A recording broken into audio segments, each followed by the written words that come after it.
वो कहेगी बस 5 बार नमाज पढ़ो फिर जो मरना हिंदुओं की छोरी में उठा के लाओ, जो भी पाप करने करो। नमस्कार, मैं हूं आपके साथ सृष्टि श्रीवास्तव। बाबा रामदेव ने मुसलमानों को लेकर एक ऐसा बयान दे दिया है जिसके बाद भयंकर बवाल मच गया है। रामदेव ने मुसलमानों की मूंछ, टोपी, पैजामे तक पर ऐसी टिप्पणी कर दी कि मुस्लिम भड़क उठे। अब बाबा रामदेव के बयान के बाद सपा सांसद उन्हें कुरान पढ़ने की सलाह दे रहे हैं। जी हाँ, सपा सांसद शफीकुर रहमान ने बाबा रामदेव के बयान के बाद पलटवार करते हुए कहा कि बाबा रामदेव को कुरान शरीफ पढ़ना चाहिए। दरअसल बाबा रामदेव ने राजस्थान के बाड़मेर में आयोजित एक धर्म सभा को संबोधित करते हुए कहा था कि इस्लाम धर्म मतलब सिर्फ नमाज पढ़ना है। मुसलमानों के लिए सिर्फ नमाज पढ़ना जरूरी है और नमाज पढ़ने के बाद कुछ भी करो, सब जायज है। चाहे हिंदुओं की लड़कियों को उठाओ, चाहे जिहाद के नाम पर आतंकवादी बनकर जो मन में आए वो करो। वहीं ईसाई धर्म पर बोलते हुए बाबा रामदेव ने कहा कि दिन में भी चर्च में जाकर मोमबत्ती जलाओ, सारे पाप धुल जाएंगे, लेकिन हिंदू धर्म में ऐसा कुछ नहीं होता। अब कोई मुसलमान से पूछो धर्म ठीक है, वो कहेगी बस 5 बार नमाज पढ़ो फिर जो मरना हिंदुओं की छोरी में उठा के लाओ, जो भी पाप करने करो। वो इस्लाम का मतलब नमाज समझते हैं। घने पाप करते हैं हमारे बहुत से मुस्लिम भाई, लेकिन नमाज जरूर पढ़ा मेरे बेटा, क्योंकि उनको यही सिखाएगा बस नमाज पढ़ो, बाकी जो करना है करो। आतंकवादी बन गए घने, बाकी और जितने भी अपराधी घने बन गए, नमाज जरूर पढ़नी, बस इतना ही सिखाओ, नमाज पढ़ो, जो मरना वो करो। ऐसा हिंदू धर्म नहीं है। वो ईसाई क्या सिखाते हैं, कोई बस वो चर्च में जाओ, उठे दिन में भी मोमबत्ती जलाओ जलाओ और ईसा मसीह के सामने खड़े हो जाओ, सारे पाप नष्ट। और उनका स्वर्ग का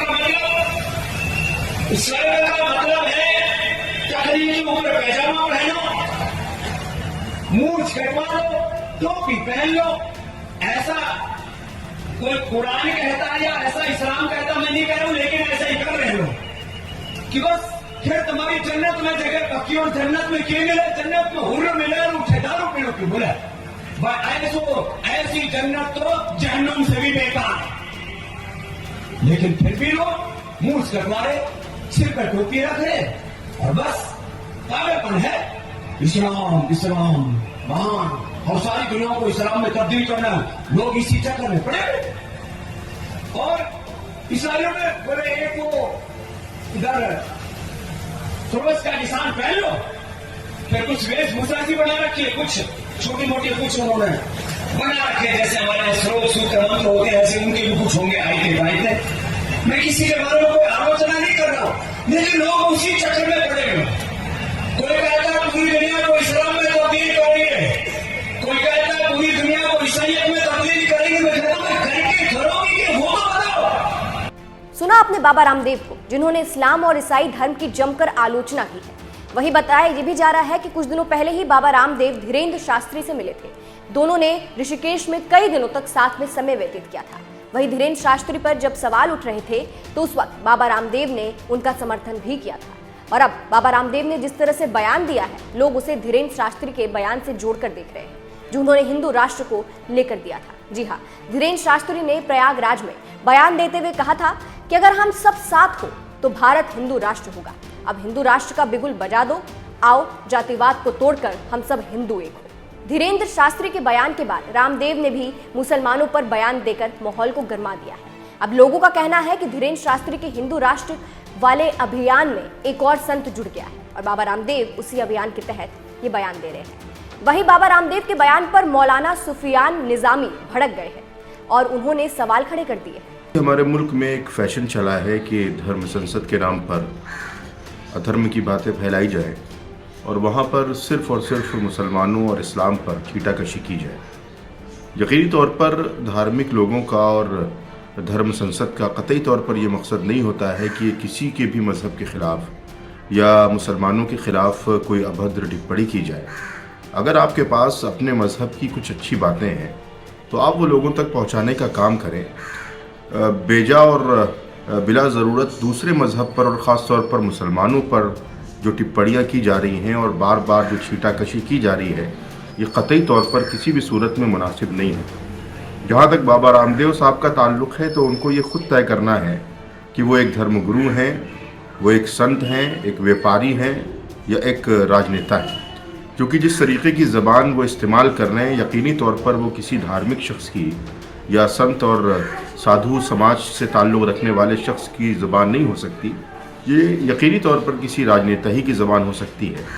और धर्म संसद का अगर यही मकसद है कि वो मुसलमानों और इस्लाम के ख़िलाफ़ छीटाकशी की जाए, तो यकीनी तौर पर ऐसे धर्म संसदों पर पाबंदी लगनी चाहिए जहाँ पर सिर्फ नफ़रत की बात की जा रही हो।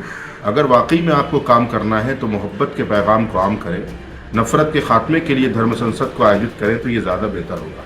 तो वहीं स्वामी चक्रपाणी महाराज ने बाबा रामदेव के बयान का समर्थन किया है और कहा है कि बाबा रामदेव ने जो भी कहा वो बिल्कुल सही कहा। स्वामी रामदेव जी ने कोई गलत बयान नहीं दिया, उन्होंने जो कहा यथार्थ कहा, सही कहा। आप जरा देखिए कि किस प्रकार से लव जिहाद मुस्लिम युवक करते हैं, हिंदू बेटी बहनों को बर्बाद किया, लाखों बहनों को। और आप देखिए कि इतनी मुस्लिम संस्थानें हैं, एक भी कभी इनके खिलाफ फतवा जारी नहीं किया। कन्हैया कुमार को सरेआम हत्या कर दिया जिहादियों ने नुपुर शर्मा के बयान को लेकर के, लेकिन उस पर कभी कोई फतवा जारी नहीं हुआ इस्लामिक संस्थानों से। तो इसका मतलब सीधा है। आप देखो ना, धीरेन्द्र शास्त्री जी पे प्रश्न उठा, जितने हिंदू जादूगर थे आके दिखाने लगे, ट्रिक है वो है, 20 बातें करने लगे। और लेकिन क्या कोई मुस्लिम संस्थानें कभी ये बोलती है कि जी ये जिहाद जो कर रहे हैं ये गलत कर रहे हैं, कभी बेटी बहनों को वो कर रहे हैं गलत कर रहे हैं? कभी एक भी मौलाना नहीं आएगा कहने कि जी ये गलत कर रहे हैं, कभी एक भी मुस्लिम संस्थान नहीं करता। तो क्यों? क्योंकि वो समझते हैं कि जितना हिंदुओं का उत्पीड़न करो वही धर्म बना लिया इन्होंने।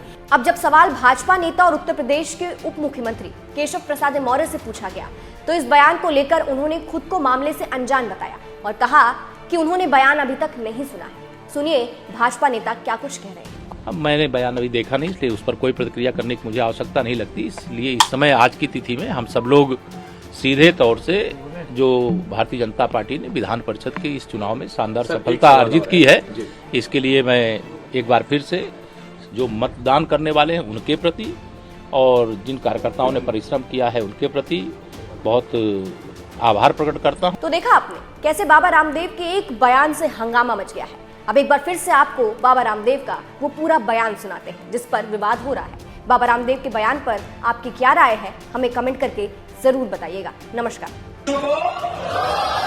आप कोई मुसलमान से पूछो धर्म ठीक है, वो कहेगी बस 5 बार नमाज पढ़ो, फिर जो मरना हो हिंदुओं की छोरियों में उठा के लाओ, जो भी पाप करने करो। वो इस्लाम का मतलब नमाज समझते हैं। घने पाप करते हैं हमारे मुल्क से मुस्लिम भाई, लेकिन नमाज जरूर पढ़े मेरे बेटा, क्योंकि उनको यही सिखाएगा बस नमाज पढ़ो, बाकी जो करना है करो।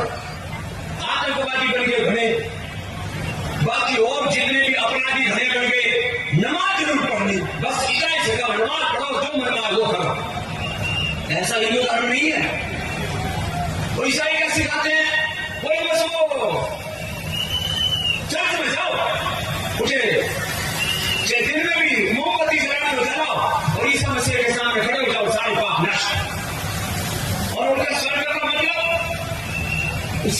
मतलब है टकरी के ऊपर पैजामा पहनो, मूंछ कटवा लो, टोपी पहन लो।